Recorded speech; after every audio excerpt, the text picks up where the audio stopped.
Market যেন breakout দেব দেব করেও দিচ্ছে না, এবং এটা শুধু আজকে নয়। আজকে তো একটা চরম ভোলাটাইল ডে ছিল, সেটা নিয়ে আলোচনা করব। এমন ধৈর্যের পরীক্ষা মার্কেট নিচ্ছে, না উপরেও যাচ্ছে না নিচেও নামছে, কোনো একটা দিকে তো করুক। অনেকেরই প্রশ্ন আসছে মাঝে মাঝে আমার কাছে যে দাদা কিছু তো একটা করুক, হয় উপরে যাও না হলে যুদ্ধের জন্য নিচে যাও, কিছু তো একটা করুক। এর মধ্যে আমি আমি চার্টে আসবো, ব্যাপারটা নিয়ে ডিসকাস করব। তার আগে বলে রাখি, আজকেও যদি আপনারা এফআইআই আর ডিআইআই এর ডেটা দেখেন, তারা দুজনেই কিন্তু নেট ক্যাশ মার্কেটে বায়ার। তাহলে এখন আমাদের প্রশ্ন, ক্যাশ মার্কেটে এত বাই করছে, আগে তো এফআইআই রা সেল করতো, এখন দুজনে মিলেই প্রায় বাই করছে। আজকেও ফিগার বাইয়ের এসেছে, ভালোই ফিগার এসেছে ক্যাশ মার্কেটে। তাহলে তাও মার্কেট কেন বাড়ছে না? দেখুন, মার্কেটে কিন্তু মেন শর্ট যারা তৈরি করছে বা উপরে গেলেই একটু প্রফিট বুকিং যেগুলো করছে, সেগুলো কিন্তু বেশিরভাগ ক্ষেত্রে আসছে সেলারদের, মানে ট্রেডারদের কাছ থেকে। এইচএনআই ট্রেডার আছে, বড় বড় ট্রেডাররাও আছে, এবং যারা দেখবেন আপনারা এফআইআইদের মধ্যেও অনেক ট্রেডার আছেন, তাদের তরফ থেকেই মেন ব্যাপারটা আসছে। এবং এফআইআইরা যখন ধরুন কিনছে, কিন্তু কেনাটা যদি আপনার এইচডিএফসি ব্যাংক বা অন্যান্য রিলায়েন্স এবং অন্যান্য দিকে হয়, তাহলে দেখবেন মার্কেট অনেক বাড়ছে। কিন্তু হয়তো ওই এইচডিএফসি ব্যাংক বা রিলায়েন্সে হয়তো কম হচ্ছে, কেনাকাটা হচ্ছে, রিলায়েন্সে তো এই দুদিন তিন দিন কেনাকাটা হচ্ছে, কিন্তু সমপরিমাণ হয়তো নিচের দিকের যে স্টকগুলো, সেই স্টকগুলোতে হয়তো প্রফিট বুক করছে, যেগুলোর ওয়েটেজ নিফটিতে বেশি নেই। অথবা কোনো কোনো দিন নিফটিতে ওয়েটেজ যেগুলোর বেশি নেই, সেগুলোতে কেনাকাটি হচ্ছে, আর ফ্রন্ট লাইন যে টপ 3 টপ 4 স্টক আছে, তাতে হয়তো কেনাকাটা বেশি হচ্ছে না। এরকম ভাবে ব্যাপারটা ব্যালেন্স আউট হয়ে যাচ্ছে কিন্তু। আর মিড ক্যাপ স্মল ক্যাপ তো আছেই, মাঝে মাঝে সেখানে কেনাকাটা হয়তো হয়। আজকে যেমন আবার মিড ক্যাপ স্মল ক্যাপটা একটু আন্ডার পারফর্ম করেছে, কিন্তু আজকে একটা চরম ভোলাটাইল দিন ছিল। আজকে উপরের দিকে যদি দেখেন, নিফটি একটা সময় তো 24,600 ছুঁই ছুঁই করছিল, মনে হচ্ছিল হ্যাঁ আজকে তো একদম উপরে সুপার ব্রেকআউটে ক্লোজিংটা দেবে। কিন্তু সেটা হলো না, বন্ধ হতে হতে কিন্তু নিফটি সেই আবার 24,350-এর কাছে চলে এলো। আপনাদের জন্য দুটো লাইন আমি বারবার টেনে রেখেছিলাম, 24,370-এর উপর ডেইলি ক্যান্ডেলে এখনো আমরা ক্লোজ পাইনি। তাহলে নিচের দিকে সাপোর্ট এখন যদি দেখেন, তাহলে কিন্তু এই দিকটা, এটা হচ্ছে 23,800, 23,800, এবং এই যে লোটা করেছিল সেটা 23,900-র কাছে বলতে পারেন। তার মানে 23,800 থেকে 23,900 এই জোনটা একটু সাপোর্ট হিসাবে কাজ করবে, প্রোভাইডেড যে বর্ডারে বা যুদ্ধ পরিস্থিতি এরকমই থাকছে। হ্যাঁ, এর উপরে কিছু হয়ে গেলে জানা নেই যে কি খবর আসবে না খবর আসবে। তবে মার্কেটের অ্যাপ্রোচ থেকে বোঝা যাচ্ছে, আবার বলছি মন দিয়ে এই কথাটা শুনবেন, যদি একটা মানে ওই সার্জিক্যাল স্ট্রাইকের মতো মোমেন্টারিলি কিছু হয়ে থেমে যায়, তাহলে কিন্তু একটা সাময়িক মুভমেন্ট হয়তো দিয়ে বাজার কিন্তু আবার উপরের দিকে উঠে যাওয়ার যথেষ্ট প্রবণতা আছে। যদি সাময়িক একটা স্ট্র্যাটেজিক কোনো অ্যাপ্রোচ হয়, একটা ওই সার্জিক্যাল স্ট্রাইকের মতো একটা শর্ট টার্ম যদি কিছু হয়, আর যদি মিডিয়াম টু লং টার্মের মতো কিছু হয়, তাহলে হয়তো নিফটি একটু অন্যরকম ভাবে রিয়্যাক্ট করতে পারে। সেক্ষেত্রে হয়তো সাময়িকভাবে, আবারও বলছি, সাময়িকভাবে হয়তো একটু রিয়্যাক্ট করবে, কিন্তু তারপরে কিন্তু নিফটির যা চাল দেখা যাচ্ছে, নিফটি উপরে যাওয়ার দিকের ব্রেকআউটের প্রবাবিলিটিই বেশি। দেখুন এখানে প্রবাবিলিটির খেলা, যা দেখে মনে হচ্ছে নিফটি, আবার বলছি, সাময়িক কিছু সেটব্যাক, সাময়িক একটু হয়তো নিচের দিকে এলো, যুদ্ধর যখন মেন কথাগুলো আসবে, কিন্তু তারপরে সাময়িক ওই সেটব্যাকটার পরে কিন্তু উপরের দিকেই ব্রেকআউট হওয়ার চান্সটা, প্রবাবিলিটি বেশি আছে। এটা আমার পার্সোনাল মত, আপনার মতামত কি একটু নিচে কমেন্ট বক্সে জানাবেন। কারণ দেখুন, এই যে যুদ্ধের ব্যাপারগুলো হচ্ছে, মানে শুরু হচ্ছে বা মনে করা হচ্ছে যে হবে, সেগুলো তো আমি আপনি জানি না, এফআইআই ডিআইআইরাও জানে। তাহলে তারা কেন এত টাকা ক্যাশ মার্কেটে কমিট করছে নিজেরা, তাই না? তারা তো নাও কমিট করতে পারতো। তারা যখন কমিট করছে, তার মানে নিশ্চয়ই কিছু দেখছে।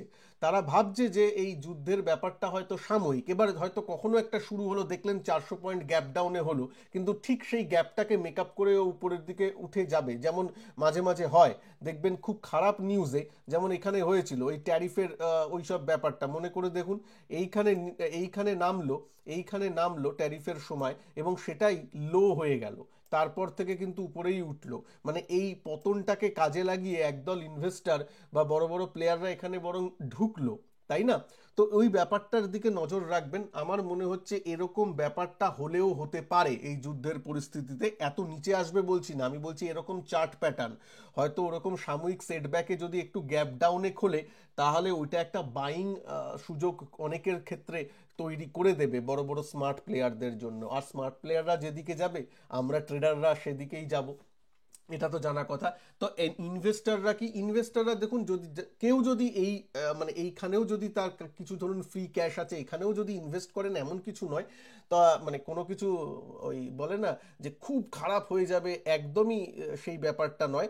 যাদের 7 বছর 10 বছর 12 বছরের নজরিয়া আছে, টুকটাক যে কোনো লেভেলেই ইনভেস্ট করা যায়। আমি যদি বলেন, আমার এসআইপি চলছে, আমার অন্যান্য ইনভেস্টমেন্ট যে আমি টুকটাক করে নিচে নিচে যখন ছিল সেগুলো ইনভেস্ট করেছি, সেগুলো তো আছেই। প্লাস লাস্ট যে আমার 50% বাকি আছে ফ্রি ক্যাশের, যেটা আমি ইনভেস্ট করব, সেটা এখনো আমি ইনভেস্ট করিনি, যেহেতু 24,370-এর উপর আমি পাইনি বাজার। ঠিক আছে, যদি নিচের দিকে কখনো পাই, আরো নিচের দিকে যদি কখনো পাই এই যুদ্ধের জন্য, তাহলে তো আরো ভালো। ঠিক আছে, তাহলে তো আরো ভালো, কিন্তু উপরের দিকে এখনো পাইনি। তার মানে দুটো ব্যাপার, এক, আমি ওই 50% অফ মাই মানি ইনভেস্ট করব যদি 24,370 বা 400 এর কাছাকাছি ক্লোজিং পাই, 24,400 এর কাছাকাছি যদি ক্লোজিং পাই ডেইলি বেসিসে। অথবা অথবা যদি নিচের দিকে আসে, নিচের দিকে কতটা আসে, ধরুন 24,000-এ আবার এলো বা তার নিচে এলো, নিচের দিকে তো অল্প অল্প করে যে কোনো সময় করা যায়, নিচের দিকটা ইম্পর্টেন্ট নয়, কারণ যতটা নিচে আসবে ততটা তো আমাদেরই ভালো ইনভেস্টর হিসাবে। সবসময় ইনভেস্টরদের রিস্ক থাকে যে বেশি উঁচু দামে না নিয়ে ফেলি, এটাই তো থাকে। তো উঁচু দামে মানে আমার 370 থেকে 400 লেভেলের ওখানে যদি ক্লোজিং দেয়, তাহলে আমি ইনভেস্ট করবো, কারণ তাহলে স্ট্রাকচারটা মজবুত হয়ে যাবে। এবার আসি যে এখন যে পরিস্থিতিটা চলছে, দেখুন দুরকম হতে পারে। এক হচ্ছে মিডিয়াম টার্মের জন্য যদি কোনো রিটালিয়েশন হয়, যে ব্যাপারটা মিডিয়াম টার্ম 2-3 মাস চললো, তাহলে তাহলে কি হবে? আমার মনে হয় প্রথম 2-3 দিন হয়তো একটু সেটব্যাকটা পাবে, বাজার বুঝে নিতে চেষ্টা করবে যে এটা কি ফুল ফ্লেজড জিনিস, নাকি ওই কার্গিল ওয়ারের মতো মোটামুটি হচ্ছে, একটা জায়গাতেই কনসেন্ট্রেট করছে, বেশি এক্সকালেট করছে না, ওরকম ভাবেই আছে। যেমন কার্গিল ওয়ারটা কি ছিল আপনি যদি দেখেন, আমাদের নিজেদের এরিয়ার মধ্যেই ছিল, এবং তদানীন্তন পিএম বলে দিয়েছেন যে এলওসি আমরা যাতে ক্রস না করি, আর এয়ারফোর্স নামেনি, নেভি নামেনি, মানে একটা বাউন্ডারি ছিল, বাউন্ডারি দেওয়া ছিল। যদি এইটাও যদি সেরকম বাউন্ডারির মধ্যে রিটালিয়েশন হয়, মানে কেমন হয় আমরা তার গতি প্রকৃতি কিছুই জানা নেই। সুতরাং বাজার হয়তো যদি প্রকৃত পক্ষে যখনই এই যুদ্ধটা অ্যাকচুয়াল শুরু হবে বা কিছু একটা হবে রিটালিয়েশন, তখন কিন্তু বাজার, যদি এটা মিডিয়াম টার্মের জন্য হয় 1-2 মাসের জন্য, তাহলে প্রথম 2-3 দিন বাজার একটু দেখবে, বোঝার চেষ্টা করবে যে এইটা রিটালিয়েশনটা কেমন হচ্ছে। যদি দেখে নেয় যে না, এটা মোটামুটি লিমিটেড জিনিসের মধ্যেই সীমাবদ্ধ থাকবে, তাহলে দেখবেন বাজার ওই 2-3 দিন একটু সাইডওয়েজ টু ডাউন সাইড হয়ে আবার রিকভারি ঠিক করে নেবে। এইটুকুনি মনে হয় আপনারা কনফিডেন্স পাচ্ছেন। যদি পান তাহলে প্লিজ একটু লাইক করে দেবেন। আর একটা কথা, আর যদি দেখা যায় যে না, এটা একটা শর্ট টার্ম, মানে এটা তো হলো মিডিয়াম টার্ম, আর এটা হলো শর্ট টার্ম, যে একটা শর্ট টার্ম 1-2 দিনের একটা অপারেশন হলো, এরকম হয়ে গেল, তারপর আমাদের সেনাবাহিনীরা এসে জানিয়ে দিল এই এই ব্যাপারগুলো আমরা করেছি, লোক সমক্ষে আমাদের বলা হয়ে গেল, এই ব্যাপারটা এখানেই শেষ, এরকম ভাবে যদি বলা হয়, যদি এই সিচুয়েশনটা হয়, যেটা 1-2 দিনের ব্যাপার, 1-2 দিনের মেজার হবে, তাহলে তো বাজার ওই একদিন হয়তো একটু নিচের দিকে বা একটু সেটব্যাক করে তারপরের থেকে আবার নর্মাল বাজার আবার শুরু হয়ে যাবে।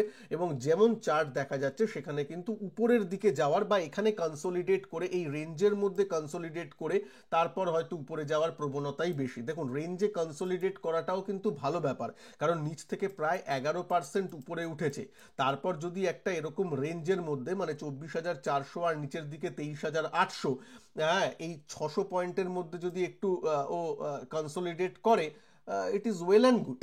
যদি করেও এরকম যায়, মানে ভালো দেখা দিচ্ছে, মানে তখন যদি ধরুন ধরুন 24,000-এর দিকে নিফটি এলো, তাহলে আমরা নিফটি একদম বাজে করছে, নিফটিকে ওই বাজে বলবো তা কিন্তু বলার সময় হয়নি, কারণ 11% বাড়ার পর ও যদি একটা 400 পয়েন্টের রেঞ্জের মধ্যে ঘোরাফেরা করে, কনসোলিডেট করে, তাহলে আমাদের কমপ্লেন করার কিন্তু কোনো জায়গা নেই। 400 পয়েন্ট মানে নিফটির 1.5%, 2%-এরও কম। এটা কিন্তু আমাদের মাথায় রাখতে হবে, একটু পার্সেন্টেজ টার্মসে দেখবেন। তাই জন্য এই দুটো যে লেভেল আমি মার্ক করে দিয়েছি, এই দুটোর দিকে একটু নজর রাখবেন। আচ্ছা, এইবার আসি ইন্ডিভিজুয়াল কিছু সেক্টর এবং স্টকের প্রতি। যেমন দেখুন, অনেকগুলো স্টক আপনারা পাবেন এই সময় হয়তো কোনো কারণে নিচের দিকে এসেছে, বিনা কারণে হয়তো নিচের দিকে এসেছে, এরকম পেয়ে যাবেন। যুদ্ধটা যখন খবর এলো হঠাৎ দেখবেন কোনো কারণ নেই জিনিসটা নিচে চলে আসছে, নিচে চলে, এরকম স্টকের দিকে কিন্তু নজর রাখুন যেগুলো ভালো, ফান্ডামেন্টালি স্ট্রং স্টক, রেজাল্ট ভালো হয়েছে, ফান্ডামেন্টালি স্ট্রং স্টক, খারাপ নয়, ভালো সেক্টরে আছে, যেই সেক্টরগুলো বুলিশ আছে সেই সেক্টরের ভালো স্টক যদি ওই রকম, ধরুন মার্কেট এখন একটু ডামাডোল পরিস্থিতি চলছে, একটু ফিয়ার চলছে, একটু প্রফিট বুকিং চলছে উপরের দিকে, সেই চক্করে যদি স্টকগুলো নিচের দিকে কারেক্ট করে তার সাপোর্ট জোনে আসে, তাহলে কিন্তু এন্ট্রি করার কথা অবশ্যই ভাবতে পারবেন, অবশ্যই উইথ স্ট্রিক্ট স্টপ লস। এবং যারা এই ওয়ার সিচুয়েশনে কাজ করতে পারেন, মানে একটা গ্যাপ ডাউনও যদি হয়, গ্যাপ আপ হলে তো কোনো চিন্তা নেই, মজায় থাকবেন, গ্যাপ ডাউনে যদি হয় সেই রিস্কটাও নিতে পারেন, এরকম যে যারা ট্রেড করতে পারেন বা এইরকম ক্যাপাবিলিটিস আছে বা এরকম মনের জোর আছে বা এরকম কি বলে একটু এক্সপিরিয়েন্স আছে, তারাই কিন্তু এখন একটু সুইং ট্রেডিংয়ে ওরকম স্টকে যাবেন। না হলে একটু দাঁড়িয়ে যান, একটু দেখুন, অ্যাটলিস্ট যদি ট্রেডও করতে হয় 50% অফ ইউর ক্যাপিটাল করুন, পুরোটা কমিট করুন না, এরকম ভাবে একটু দেখুন। তবে আবারও বলছি আপনাদেরকে, আমি পার্সোনালি মনে করি, আমি ভুল হতে পারি, আমি পার্সোনালি মনে করি মার্কেটের যা চার্ট দেখা যাচ্ছে, যা চার্ট বলছে সেটা অনুযায়ী কিন্তু যদি বিশাল কিছু না হয়, যদি নর্মাল হয়, যেমন আমরা আগেও দুবার হয়েছে সেখানের ব্যাপারগুলো দেখেছি, তার থেকে ধরুন একটু বেশি হলো, সেই আমরা চাই বেশি হোক, সেই জিনিসটাই যদি হয়ে থেমে যায়, তাহলেও কিন্তু মার্কেট উপরের দিকেই রিয়্যাক্ট করবে বা উপরের দিকেই যাবে। সাময়িক একটু নিচের দিকে আসতে পারে, কিন্তু সেটা হবে বাইং এর অপরচুনিটি। বা এটাই আমি বলবো, এটা একটা বড় স্টেটমেন্ট হয়ে গেল, এই যুদ্ধের কারণে যদি নিচে আসে, আবার বলছি যুদ্ধের কারণে, একটু বলে দিই, ওয়ারের কারণে যদি নিচে আসে, যদি যদি যদি নিচে আসে, যদি নিচে আসে, তাহলে সেটাই হবে লাস্ট বাইং এর সুযোগ, আমার মনে হয়, আমার মনে হয় লাস্ট বাইং এর সুযোগ। যুদ্ধের কারণে যদি নিচে আসে মার্কেট, তাহলে সেটাই আমাকে, সে যায় নিচে আসুক, সেই লেভেল আমরা কাউরই জানা নেই, কিন্তু যদি আসে তাহলে সেটাই হবে লাস্ট বাইং এর সুযোগ। আমার মনে হয় মার্কেট, মনে হয় এরপরে আর সুযোগ দিতে নারাজ, অ্যাটলিস্ট নিফটি লেভেলে। দেখুন, মিড ক্যাপ স্মল ক্যাপ হতে পারে, মিড ক্যাপ স্মল ক্যাপ বা ইন্ডিভিজুয়াল স্টক লেভেলে কাউর একটু কোয়ার্টারলি রেজাল্ট খারাপ হলো, নিচে আপনাকে সুযোগ দিল, সেগুলো আলাদা। আমি নিফটি লেভেলে বলছি, বাজার হয়তো লাস্ট সুযোগ আমাদের ওই যুদ্ধের সময় দিতে পারে, তাছাড়া কিন্তু নয়, যুদ্ধের জন্য কোনো যদি একটু নিচে কারেক্ট করে। তো তার জন্যে আমি পার্সোনালি একটু একটু মানে কি বলবো, মার্কেটকে দেখছি, মার্কেটকে বুঝছি। ইন্ডিয়ার ইকোনমির দিক দিয়ে যদি বলেন যথেষ্ট স্ট্রং আছে, মানে সেদিনকে ইউএস এর লোকেরাও বলেছে যে হ্যাঁ, ইন্ডিয়ার সাথেই বেশি ট্রেড, যে নেগোসিয়েশনটা সেটা ইন্ডিয়ার সাথেই ভালো হচ্ছে। সুতরাং আমার মনে হয় না যে ট্রেডিং পার্সপেক্টিভে বা ওই গ্লোবাল ইকোনমির দিক দিয়ে কিন্তু ইন্ডিয়ার পার্টিসিপেশনের কোনো রকম প্রভাব পড়বে না। যদিও আমরা একটা মিডিয়াম টার্মে যদি একটা যুদ্ধে জড়িয়েও পড়ি 1-2 মাসের জন্য, তাতেও আমার মনে হয় না খুব একটা এফেক্ট করবে। আর যদি শর্ট টার্মের হয়, 1-2 দিনের ব্যাপার হয়, তাহলে তো কোনো ব্যাপারই নয়। কিন্তু ওইটা মনে রাখবেন, নিজের টাকা, নিজের ক্যাপিটাল একটু সাবধানে ইউজ করবেন, সাবধানতা সবসময় রাখবেন, সে জীবনে হোক এবং বাজারে হোক, সবসময় সাবধানতা অবলম্বন করবেন। কিন্তু হ্যাঁ, একটু আর বেশি টাইমিং করতে যাবেন না। যাদের ইনভেস্টমেন্টের পারপাস আছে, ট্রেডিং তো ডে টু ডে বেসিসে করছেন, বা সুইং ট্রেডিং এ আবার বললাম যারা একটু অ্যাগ্রেসিভ এখন, তারা অবশ্যই সুইং ট্রেডিং এর ক্ষেত্রে দেখতে পারেন, বা বাজার যদি নিচে সুযোগ দেয় তখন সুইং ট্রেডিং এর একটা দারুণ অপরচুনিটি হবে যুদ্ধের জন্য, যদি একটু বাজার নিচে আসে। তো সেই সবের দিকে নজর রাখবেন, অপরচুনিস্টিক হবেন। কিন্তু যারা ইনভেস্টার, যাদের 7 বছর 10 বছরের ভিউ আছে, আমার মনে হয় এই ডিপ যদি কখনো পাওয়া যায়, তাহলে সেটাকে ইউটিলাইজ করা উচিত, ওই 10 বছরের জন্য কিছু কিছু অ্যাড করা উচিত, ভালো স্টক বা ভালো মিউচুয়াল ফান্ড। ঠিক আছে? ভিডিওটাকে ভালো লাগলে একটু লাইক করে দেবেন। আর আপনাদের জন্য কাল থেকে আমার বিনিয়োগ এবং পোর্টফোলিও রিব্যালেন্সিং এর উপর কোর্সটা আমার অ্যাপে শুরু হচ্ছে। যারা এখনো জয়েন করেননি, আজকেই লাস্ট ডেট, প্লিজ জয়েন করে নেবেন। এই ভিডিওর ডেসক্রিপশন বক্সে এবং ফার্স্ট কমেন্ট বক্সে আমার অ্যাপের লিঙ্ক দেওয়া আছে এবং কোর্সটারও লিঙ্ক দেওয়া আছে, সেখান থেকে ক্লিক করে চেক আউট করতে পারেন। এবং আবার কোর্স অ্যাপটা ইনস্টল করে রাখুন, কারণ ইতিমধ্যে নেক্সট মাসে জুন মাসে আমার কিন্তু আরেকটা আপনাদের বহুল ডিমান্ডিং একটা কোর্স, যেটা সুইং ট্রেডিং এর উপর, সেটা কিন্তু আসতে চলেছে। তার জন্য এনরোলমেন্ট এই 1-2 দিনের মধ্যেই শুরু হবে এবং আর্লি বার্ডস কিছু অফার থাকবে বা ডিসকাউন্ট থাকবে যারা একটু আর্লি এনরোলমেন্ট করবেন। তার জন্যও কিন্তু সঞ্জয় টক্স এই অ্যাপটা এই ভিডিওর নিচে ডেসক্রিপশন বক্স এবং ফার্স্ট কমেন্ট বক্সে দেওয়া আছে, অবশ্যই ইনস্টল করে নেবেন। এবং ওই সুইং ট্রেডিং এর কোর্সটা এমন হতে চলেছে যেটা আপনারা কখনো ওরকম ধরনের কোর্স জীবনে আশাও করেননি, এবং একটা আলাদা ধরনের এক্সপিরিয়েন্স হবে, এইটুকুনি আমার তরফ থেকে বলা রইল। ভালো থাকবেন সবাই। ভিডিওকে ভালো লাগলে লাইক করবেন, চ্যানেলে নতুন হলে চ্যানেলকে সাবস্ক্রাইব করে রাখবেন। নমস্কার, জয় হিন্দ, বন্দে মাতরম।